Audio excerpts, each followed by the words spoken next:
For the community, man. Of course, for this proposal plan to close these different schools and merge them together, which at the end of the day, it's all about, they putting the price on these kids. You know what I'm saying? Talking about, because the thing is, it's a lot of repairs and maintenance that ain't been going on at the school, and it's one of the main reasons they wanted to close the school. So, well, let me say this. By them closing the schools, they saying it's a way for them to save money, which that's why I said it's like they putting the price on our children. Right. Which if that's the case, just speaks, because like what he was explaining, some ACs not working, heaters, just maintenance the school. That'll make enrollment rise. That'll make more teachers come. But if you got schools on one side of town that's operating perfect, and then schools on the other side of town that's not having proper air and heating and whatever other issues, of course, enrollment is going to live. And then you had, on top of that, you had these charter schools that came into the zone of JPS, which that's taking a lot of the enrollment from these other schools. And they ain't speaking on those issues. Which at the retired school teacher here. I'm sorry. And actually, she can give you more rundown on a lot of things that's going on. Okay.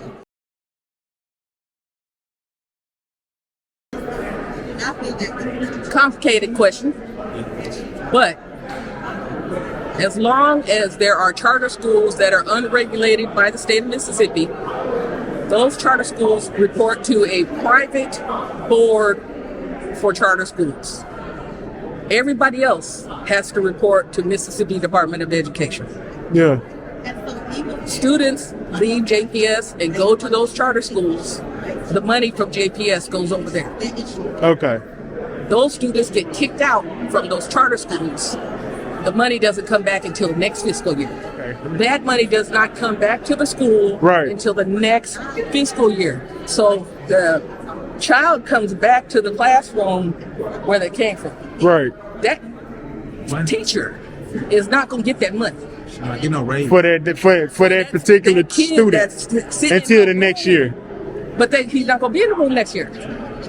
Why wouldn't he be in the room? Be in that classroom next year. They're gonna go on to the next. Oh, okay. I see what you're saying. Yeah. Great. So that teacher never really gets any money from that teacher. Okay, so I see. We need another book. We need another desk. We need some paper. We need some pencils. We need some crayons. We need all that to come back with that kid. That never comes back with that kid.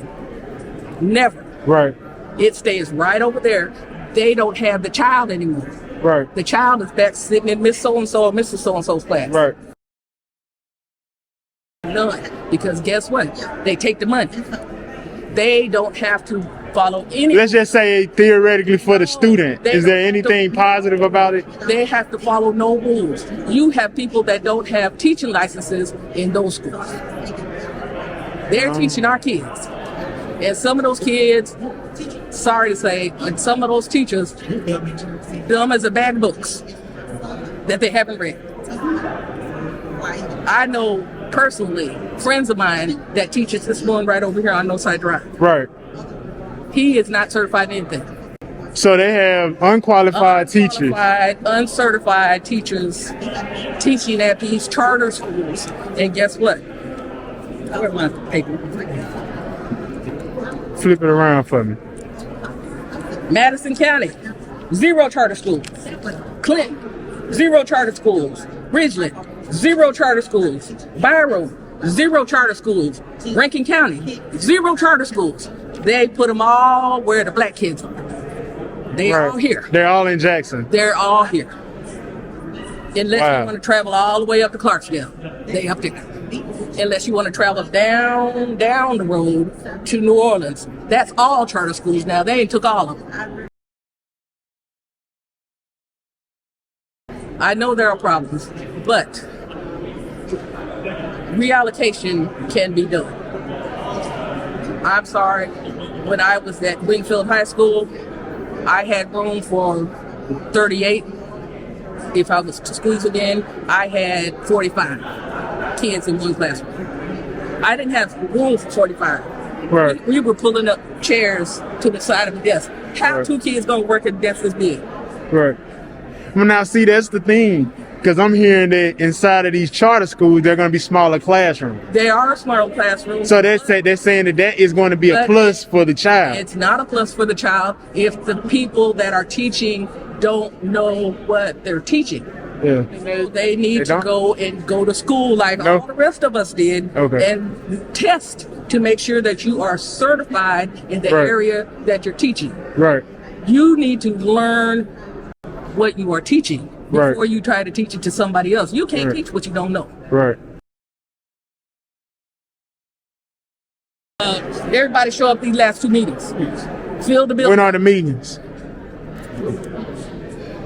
December November the 6th. 4th November and the 6th, November the 6th, right? that program, Yeah. 6 And then- Then the other one, I think, is going to be at like Lanier. 14, Murray High School. Merle, High School. yeah. That's right. Yeah. Short, just like these right here. All right, well, Need to be there. Everybody need to be there. everybody need to be there. So we need Because, to, you know, my little chick is over there at Green. right, They talking about closing Green down, and they putting up brand new windows, yeah, and they gonna close the school, and you putting up brand new windows. Who the new windows for? yeah. I mean, because if the old windows were good enough at the beginning of the year, why you putting new windows up right now? All right, well, we appreciate you talking to us, and we'll get back with you, okay? Not a problem. All right.